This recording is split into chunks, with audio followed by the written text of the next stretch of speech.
இந்த price, petroleum price 200 வர வரைக்கும் நாங்கள் இந்த போரை கண்டினியூ பண்ணுவோம் அப்படின்னு சொன்னாங்க.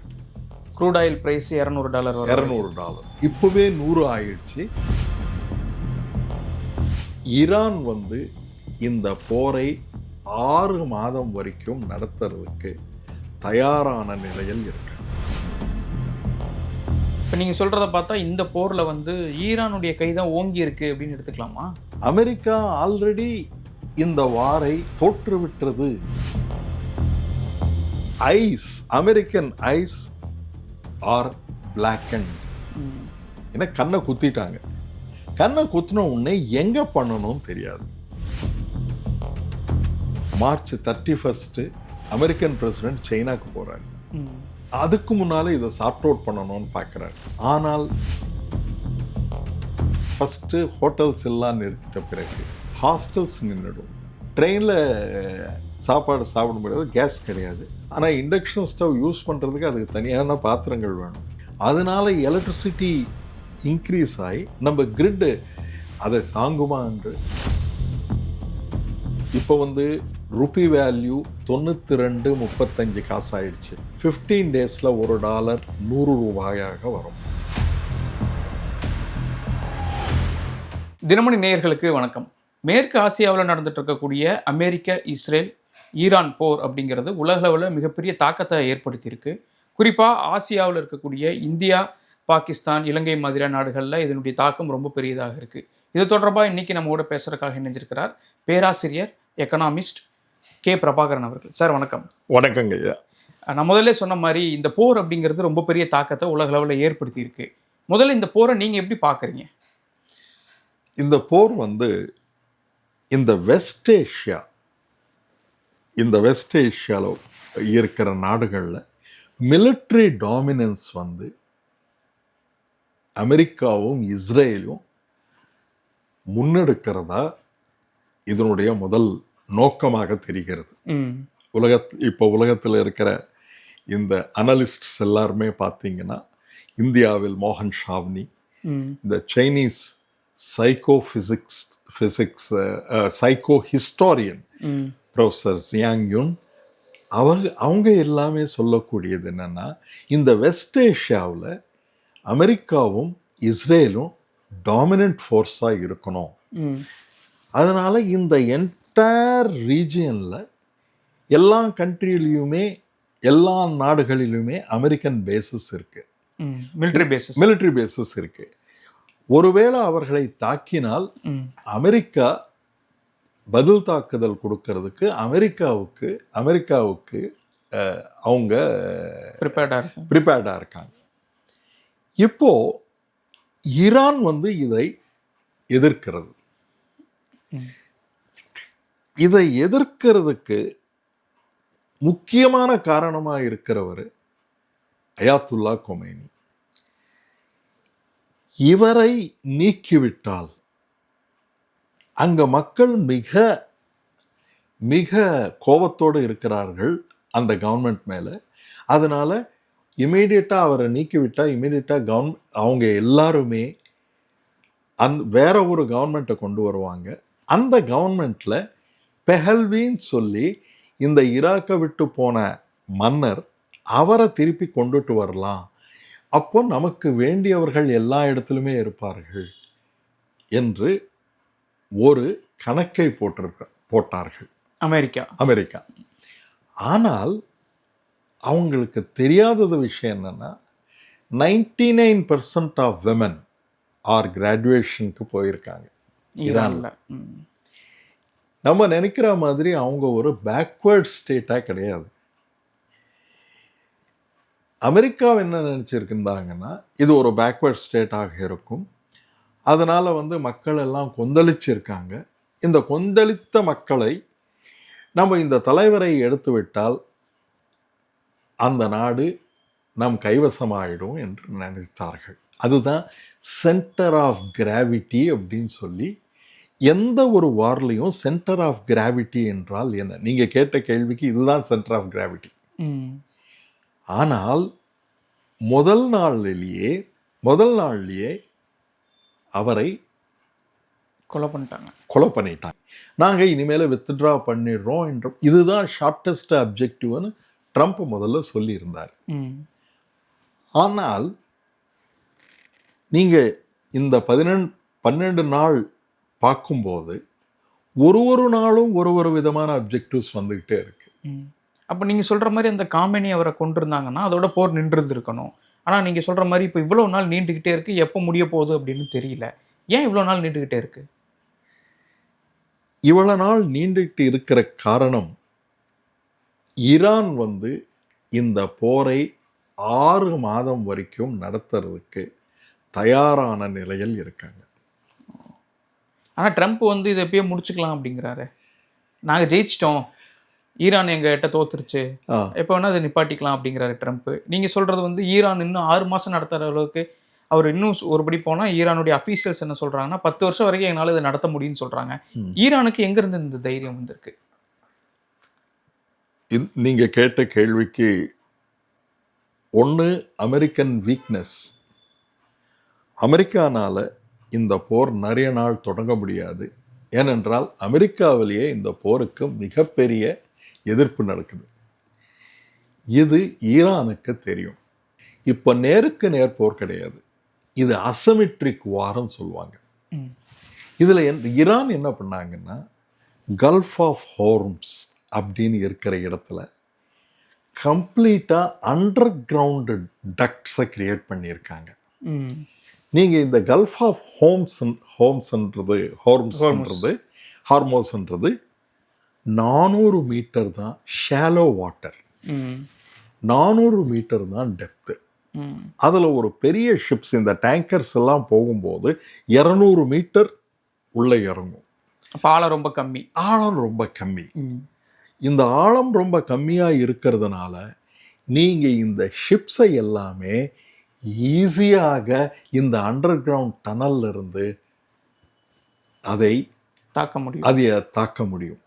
இன்றைக்கு 4000 டேங்கர்ஸ் இருக்கு, வெயிட் பண்ணிட்டு இருக்காங்க. 4000 டேங்கர்ஸ். அதில் வந்து சைனீஸ் டேங்கர்ஸ் மட்டும் நாங்கள் அலோவ் பண்ணுவோம் அப்படின்னு சொல்லியிருக்காங்க. அப்படி இருக்கும்போது இது ஒன்று.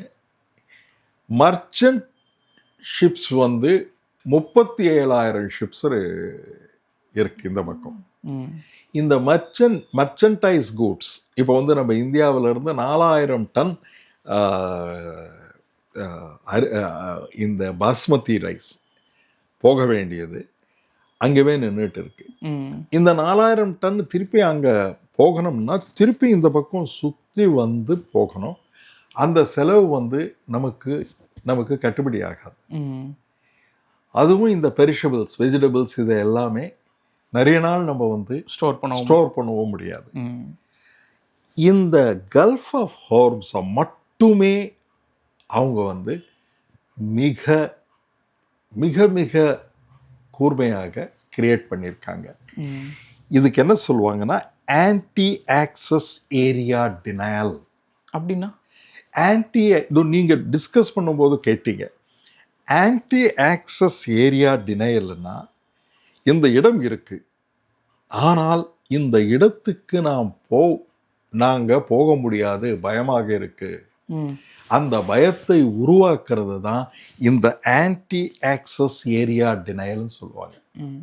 நம்பர் 2, இந்த அமெரிக்க ரேடார் வந்து one of the most powerful radar அவங்க வந்து கல்ஃபில் வச்சுருந்தாங்க.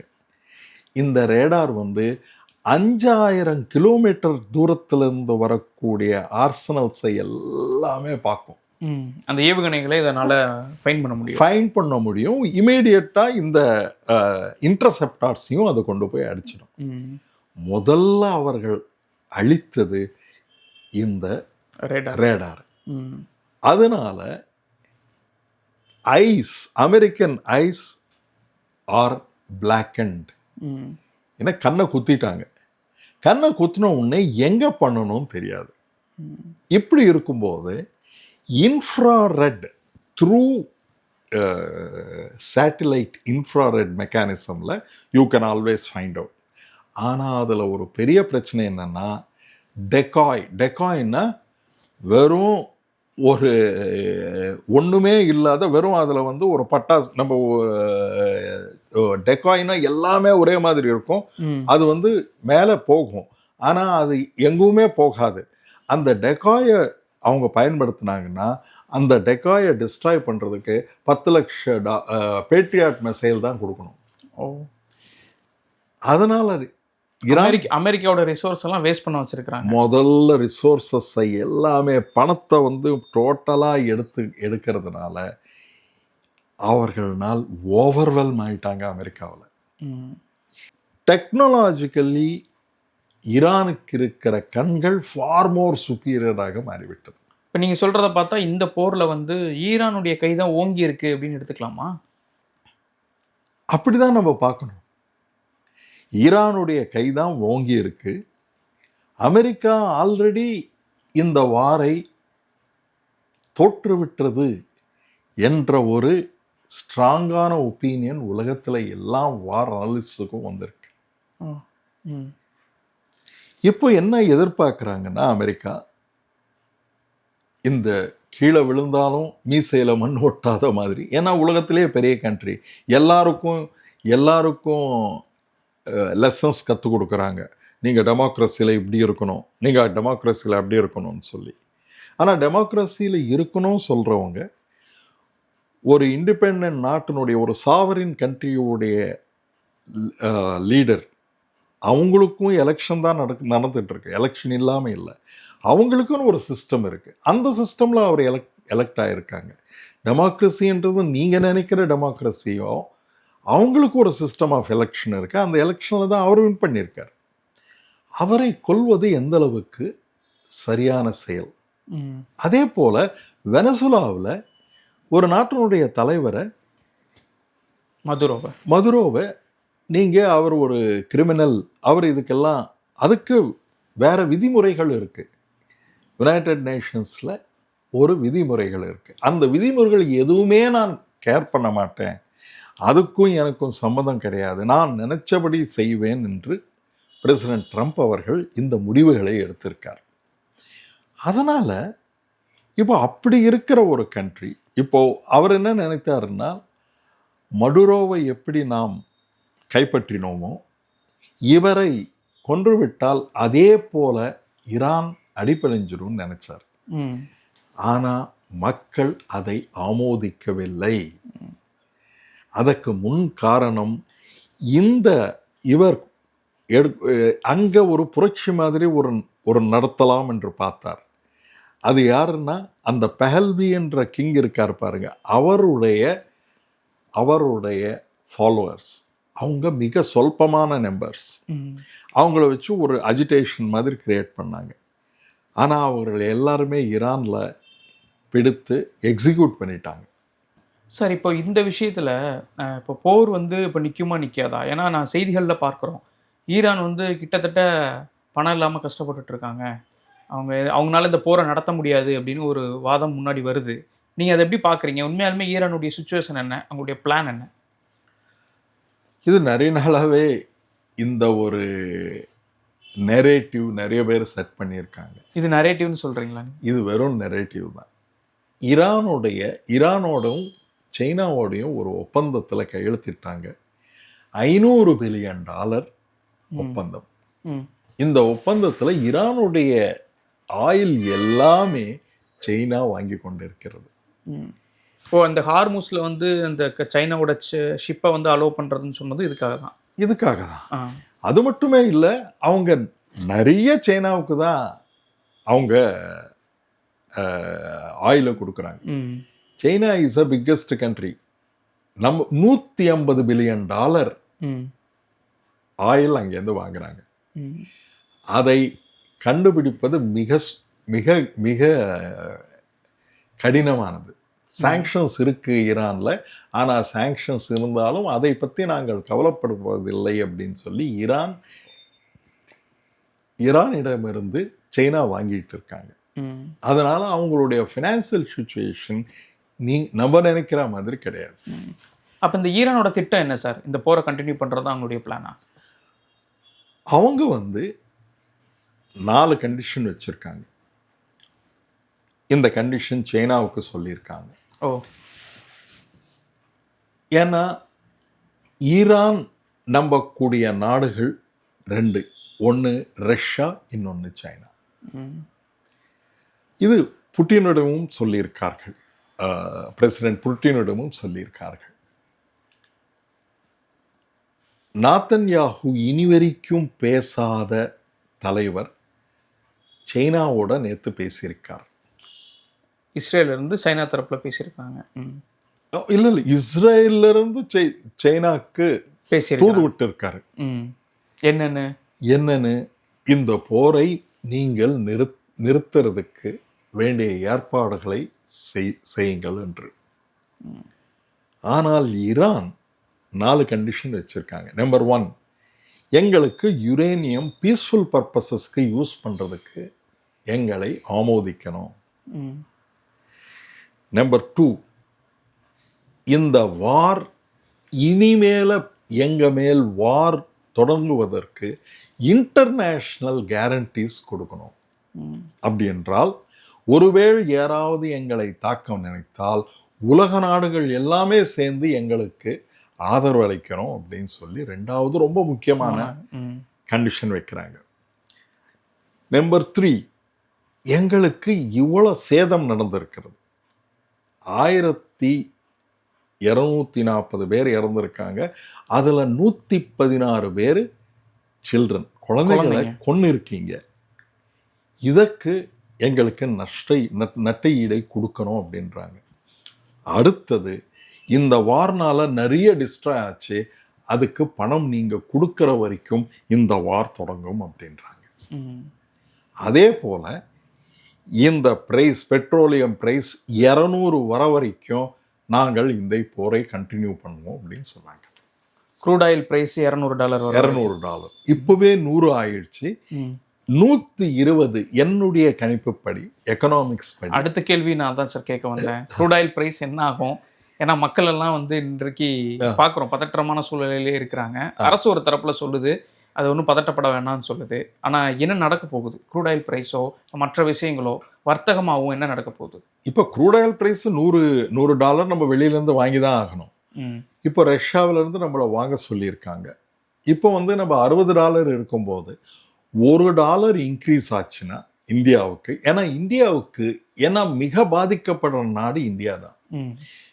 $1 இன்க்ரீஸ் ஆச்சுன்னா ஒரு வருஷத்துக்கு 1 பில்லியன் 1.4 பில்லியன் அப்படின்னா 1 பில்லியனுக்கு 90,000 கோடி. அப்போனா எவ்வளோ? 1.4னா பார்த்துங்க, 13.5 crores செலவாகும் $1 இன்க்ரீஸ் ஆனால். இப்போ $40 பில்லியன் இன்க்ரீஸ் ஆயிருக்கு. அதே போல் நம்ம வந்து டிஸ்கவுண்ட்ல வாங்கிட்டு இருந்தோம் ரஷ்யாவில இருந்து. அதனால நம்ம வந்து $5 to $8 பில்லியன் நமக்கு ப்ராஃபிட்டா இருந்தது. இப்போ ரஷ்யா வந்து நாங்கள் டிஸ்கவுண்ட்ல கொடுக்க போறதில்ல, ஏன்னா நீங்க வந்து எங்களை கேட்காம நிறுத்திட்டீங்க. அமெரிக்கா எங்களை தனிமைப்படுத்துகிறார்கள், அதனால உங்களோட நாங்கள் வாங்க முடியாது என்று சொல்லிட்டீங்க நீங்க. அதனால இனிமேல் உங்களுக்கு இது வர்த்தக நியாயம் தானே, நமக்கு நம்ம வாங்க போறதில்லைன்னு சொல்லும்போது இப்போ வேணுன்ற போது வரும்போது என்னுடைய பிரைஸ் இதுதான், உலகத்தில் இருக்கிற என்ன பிரைஸ் இருக்கோ அதே பிரைஸ் நீங்க கொடுங்கன்னு சொல்லியிருக்காங்க. இது இந்த போர் தொடங்கி இப்படியே கண்டினியூ பண்ணிடுச்சுன்னா $200 ஆகும் April 1st இருந்து. இது ரொம்ப சிவியரா இருக்கும்போது. மாடரேட்டா எஃபெக்டா இருக்கும்னா $150 ஆகும். ஆனா எப்படியும் உயர்வுங்கிறது கட்டாயம்ங்கிறீங்க. உயர்வு $120 கட்டாயம். இப்போ நீங்க இன்னொரு கேள்வி கேட்டீங்க, இப்போ இந்த சமையல் எரிவாயு பற்றாக்குறையாக இருக்கிறது. ஒன்று, மக்களுடைய அச்சத்தினால நிறைய வாங்கிக்கணும்னு நினைக்கிறாங்க. சரி, வாங்கிக்கிங்க. ஆனால் வந்து முந்தானேத்து டெலிஃபோன் பண்ணும்போது டெலிஃபோன் எல்லாமே எதுவுமே எடுக்கிறதில்ல. அப்போனா மக்களுக்கு என்ன சொல்கிறோம் நம்ம? ஏதோ ஒன்று நடக்குதுன்ற ஒரு பயம். அந்த பயத்தை தீர்வு காண்பதற்கு ஹர்தீப் சிங் பூரி என்ற அமைச்சர் இருக்காரு. அவர் என்ன சொல்றாருன்னா, ஒண்ணுமே கிடையாது, எல்லாமே இருக்கு அப்படின்றார். அந்த மாதிரி இருக்கிறதுக்கு வாய்ப்பே இல்லை. அரசு சொல்றதுல தட்டுப்பாடு இல்ல, ஸ்டாக் இருக்கு அப்படின்னு சொல்றாங்க. அப்போ இது ஒரு அபிஷியல் ஸ்டேட்மெண்ட் தானே, அப்படி இல்லைன்னு எப்படி நம்மளால சொல்ல முடியும்னு நினைக்கிறீங்க? அப்படி அவர் சொன்னா கிரவுண்ட் லெவல்ல என்ன நடக்குது? இப்போ நார்த் இந்தியாவில் எல்லாம் பார்த்தா எல்லா இடத்துல அப்போ ஏன் இந்த கமர்ஷியல் கேஸ் வந்து நிறுத்துறது? பிரச்சனை இல்லைன்னு சொல்லும்போது நீங்கள் ஏன் கமர்ஷியல் கேஸை நிறுத்தணும்? இப்போ நம்மகிட்ட இருக்கிற ஸ்டாக்ல நம்ம கொடுக்குறோம். அப்போ 60 ரூபாய் எப்படி ஏற்றணும்? இப்போவே ப்ரெஷராக இருக்காங்க. அதில் வந்து 60 ரூபாய் ஏன் ஏற்றிருக்காங்க என்றது எனக்கு புரியவில்லை. அதே போல் நமக்கு 50% ஆஃப் கேஸ் இந்த இடத்துல இருந்து தான் வருது. இப்போ வந்து இந்த லிக்விஃபைட் பெட்ரோலியம் கேஸ்ன்றது பியூட்டேன். இது வந்து நம்ம எண்ணெய் சுத்திகரிக்கும் போதே வரக்கூடிய பொருள். இது ரிலையன்ஸில் நம்ம சுத்திகரிக்கும் போது நமக்கு வரும். அப்போது அது வரும்போது பிரச்சனையே இல்லைன்னு இருக்கும்போது ஏன் இந்த அளவுக்கு இது வந்து மக்கள் தலை மேலே நீங்கள் நிறைய கேட்குறீங்க. அதனால நம்ம நிறைய கேட்கறதுக்கு என்ன இருக்குது? எல்பிஜி நீங்கள் வந்து உங்களுக்கு 2 சிலிண்டர் இருந்ததுன்னா ஒரு சிலிண்டர் முடிஞ்ச உடனே நீங்கள் ஆர்டர் பண்ணிங்கன்னா 25 நாளுக்குள்ளே இன்னொரு சிலிண்டர் வரும். இதுதானே சிஸ்டம். 21, 25 பண்ணியிருக்கீங்க. சரி, அப்படி ஸ்மூத்தாக போக வேண்டியது தானே, ஏன் இல்லாமல் போகுது? அப்போ என்ன சார் நடக்கும் இனி? With direct question. பற்றாக்குறைகள் இருக்கும், ப்ரைஸஸ் இன்க்ரீஸ் ஆகும். நேத்தன்யாஹுக்கு டெஃபினட்டாக தெரியும் ஈரானை தாக்க போகிறோம்னு சொல்லி. அந்த நேரத்தில் நம்ம பிரதமரை கூப்பிடுவது ஒரு சரியான செயலா? நம்ம பிரதமருக்கு தெரியாது இந்த விஷயம். இப்போ உங்களுக்கு நிறைய நண்பர்கள் இருக்காங்க, ஆனால் அவர்கள் எல்லாமே என்னுடைய எதிரிகள். நீங்க என்னுடைய நண்பர். அப்படி இருக்கும்போது நான் உங்களை அழைத்து, நீங்க என்னுடைய பிரதர், இது உங்களுடைய ஃபாதர்லேண்டுன்னு நம்ம பிரதமரும் சொல்லியிருக்கார். ஒரு பேச்சுக்காக சொல்லி இருந்திருக்கலாம். ஆனால் நேத்தன்யாஹுவுடைய மிக சூழ்ச்சி இதில் தான் தெரியுது. அவர் நம்மளை தனிமைப்படுத்தியிருக்கிறார் உலகத்திலிருந்து. பிரைம் மினிஸ்டர் அவருடைய பிரதமர் மோடி வந்த 48 மணி நேரத்தில் இந்த தாக்குதல் நடந்திருக்கு. அப்படி என்றால் அவரின் உள்நோக்கம் என்ன? இந்தியாவை தனிமைப்படுத்தணும். சார், இப்போ இந்த போர் வந்து நீங்கள் முக்கியமான இடத்தை அட்ரஸ் பண்ணியிருக்கீங்க. இந்த போர் உலகளாவிய சூழலில் என்ன மாதிரியான மாற்றத்தை ஏற்படுத்தும் அப்படின்னா? இதில் வந்து இப்போ அமெரிக்காவும் ரஷ்யாவை நோக்கி தான் பேசிட்டு இருக்காங்க. அதே போல் மார்ச் 31 அமெரிக்கன் பிரசிடென்ட் சைனாக்கு போகிறார். அதுக்கு முன்னால் இதை சார்ட் அவுட் பண்ணணும்னு பார்க்குறாரு. ஆனால் ஈரான் இதில் எந்த விதமான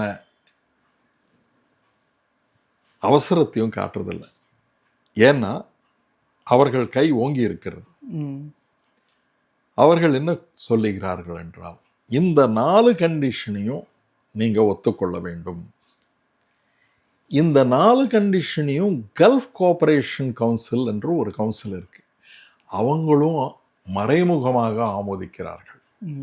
இதனால் என்ன என்றால், இந்த கல்ஃப் கண்ட்ரீஸில் இந்த முதல்ல நம்ம டிஸ்கஸ் பண்ணோம் இல்லையா, இந்த வெஸ்ட் ஏஷியாவில் அமெரிக்கா கை ஓங்கி இருக்கணும் என்ற ஒரு ஐடியாவில் ஸ்டார்ட் பண்ணோம். ஆனால் அதை இந்த வார்னால் நீக்கிவிட்டார்கள் என்று இந்த கல்ஃப் கோஆபரேஷன் கவுன்சிலை கூட சொல்லியிருக்காங்க. நீங்கள் எங்கள் நாடுகளில் அமெரிக்கா வந்து எல்லாமே வச்சிருக்கீங்க, ஆனால் அது மேலே குண்டுகள் விழும்போது அங்கே இருக்கிற இன்டர்செப்டர்ஸ் எல்லாமே இஸ்ரேலுக்கு கொண்டு போயிருக்கீங்க. உங்களுக்கு இதை இடம் கொடுத்து அதுக்கு பணமும் கொடுத்துருக்கோம். அதனால எங்க மேல குண்டுமலை வரும்போது எங்களை நீங்கள் ஆதரிக்கவில்லை. அதனால் அவர்கள் கல்ஃப் கோஆபரேஷன் கவுன்சிலையும் அவர்களுடைய கோபத்தை வெளிப்படுத்தி கொண்டிருக்கிறார்கள். இதனால் இந்த கல்ஃப் கண்ட்ரிஸ் எல்லாருடைய எக்கானமியும் பாதிக்கப்படுறது. நம்ம கல்ஃப் கண்ட்ரீஸ்லேருந்து 1 கோடி பேர் இந்தியர்கள் அங்கே ஒர்க் பண்ணுறாங்க, வேலை பார்க்குறாங்க. அவங்க எல்லாமே $50 பில்லியன் ஒரு வருஷமும் அனுப்பிச்சிட்டு இருக்காங்க. அவங்களுடைய எக்கானமியே, அவங்களுடைய பொருளாதாரமே பாதிக்கும் போது அவருக்கு அவங்க எக்கானமி பாதிக்கப்படும் போது அவங்களுடைய வேலை, அவங்களுக்கு நாட்டு மக்களுக்கு தான் முதல் இது தருவாங்க, ப்ரிஃபரன்ஸ் தருவாங்க. அடுத்தவர்கள் வெளியில போக வேண்டியது தான். இதுதானே எல்லாமே. இப்போ நமக்கும் பெரிய பிரச்சனை இருந்ததுன்னா நம்ம என்ன பண்ணுவோம்? அதே தானே. இப்போ அதே போல நிறைய பேர் கல்ஃப்ல இருக்கிற இந்தியர்கள் எல்லாமே இங்கே இருந்தால் ஏதாவது பிரச்சனை வரும்னு சொல்லி நிறைய பேர் இங்கே வந்துடுறாங்க. இப்போ $50 பில்லியன், $1 பில்லியன் இப்போ வந்து ருபி வேல்யூ டாலருக்கு வந்து நிகராக 92.35 காசு ஆயிடுச்சு. இதே $100 வந்ததுன்னா 15 டேஸில் $1 $100 வரும். நமக்கும் இன்னும் அமெரிக்கா வந்து நம்மளோட ட்ரேட் டீலை சைன் பண்ணலை. அதனால் வந்து தமிழ்நாடு, ஆந்திரா, மகாராஷ்டிராவில் இருக்கக்கூடிய, குஜராத்தில் இருக்கக்கூடிய இண்டஸ்ட்ரீஸு இன்னும் எதுவும் அமெரிக்காவுக்கு கூட்ஸ் அனுப்புறது இன்னும் துவங்கவில்லை. போர் நின்றுவிட்டால் அதுக்கு அடுத்தது என்ன நடக்கும் என்றது தான் ரொம்ப முக்கியமான இது.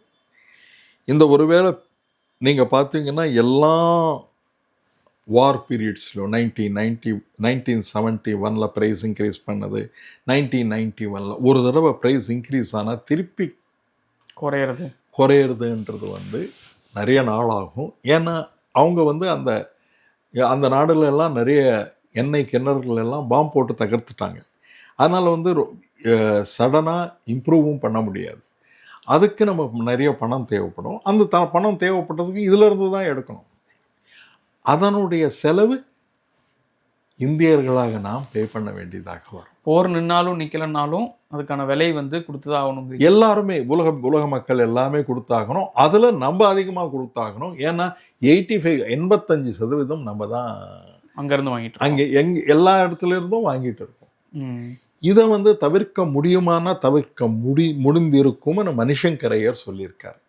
மணிசங்கரையர் பெட்ரோலியம் மினிஸ்டராக இருக்கார் 2 வருஷமா. அவர் என்ன சொன்னார்னா, இது நடக்கும்னு தெரிஞ்சிருந்தால் நம்ம வந்து ஆஸ்திரேலியா விற்கிறாங்க எல்பிஜி, அதை வாங்கியிருக்கலாம். ஸ்பாட் ப்ரைஸஸில் நிறைய ஸ்பாட் ப்ரைஸஸ்னால் இன்னைக்கு போய் வாங்கிக்கலாம். நீங்கள் லாங் டேர்ம் கான்ட்ராக்ட் போட தேவையில்லை. லாங் டைம் கான்ட்ராக்ட் போட்டால் கொஞ்சம் கம்மியான, எப்போவுமே நீங்கள் லாங் டேர்மில் கான்ட்ராக்ட் போட்டோம்னா கம்மியாக பணம் வரும். கட்டார்லேருந்து வராதுன்னு தெரிஞ்ச உடனே நம்ம வந்து ஆஸ்திரேலியாவில், சிங்கப்பூரில், இந்தோனேஷியா, இந்த கண்ட்ரிஸ் எல்லாமே எல்பிஜி விற்கிறாங்க. அந்த எல்பிஜியை வாங்கி மக்கள் இந்த அளவுக்கு துன்பத்தை அனுபவிக்க வேண்டிய நிலைமை கொண்டு வந்து இப்போ வந்து ஃபஸ்ட்டு ஹோட்டல்ஸ் எல்லாம் நிறுத்திட்ட பிறகு நம்பர் 2 ஹாஸ்டல்ஸ் நின்றுடும்.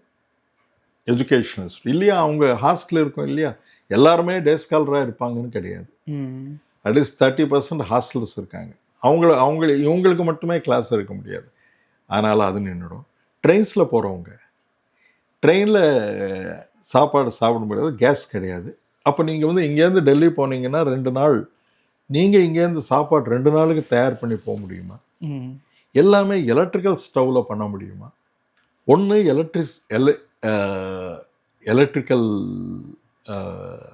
இது இப்போ பார்த்தீங்கன்னா எல்லா இடத்துலையுமே இந்த இண்டக்ஷன் ஸ்டவ் ஸ்டாக் இல்லை. ஆனால் இண்டக்ஷன் ஸ்டவ் யூஸ் பண்ணுறதுக்கு அதுக்கு தனியான பாத்திரங்கள் வேணும். அது வந்து லார்ஜ் ஸ்கேலில் இருக்காது, எல்லாமே ஒரு வீட்டுக்கு தேவைப்படுற இதுதான் இருக்கும். அப்போ லார்ஜ் ஸ்கேலில் அது பண்ண முடியுமா?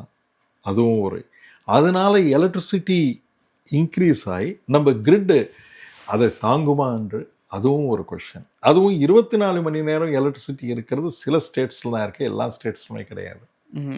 இத்தனை பிரச்சனைகளை யார் சால்வ் பண்ணுறது, எப்படி சால்வ் பண்ணுறது? மக்கள் வந்து இதை மிகைப்படுத்திக்காம இது நடக்கும், எப்படி இந்த மெட்ராஸில் சென்னையில் வந்து பெரிய வெள்ளம் வரும்போது அந்த வெள்ளத்தில் மக்கள் எல்லாமே சேர்ந்து எப்படி மாறிவிட்டு மக்கள் எப்போ ஒன்றாய் விடுவார்களோ, எந்த பேரிழிவானாலும் ஈரான் போல இதை தவிர்க்கலாம். மிக்க நன்றி சார். பல விஷயங்கள் பேசியிருக்கிறீங்க. வணக்கங்க. உங்களுடைய நேரத்துக்கும் கருத்துக்கும் மிக்க நன்றி சார். வணக்கங்க ஐயா. ரொம்ப தேங்க்யூ. நன்றி சார்.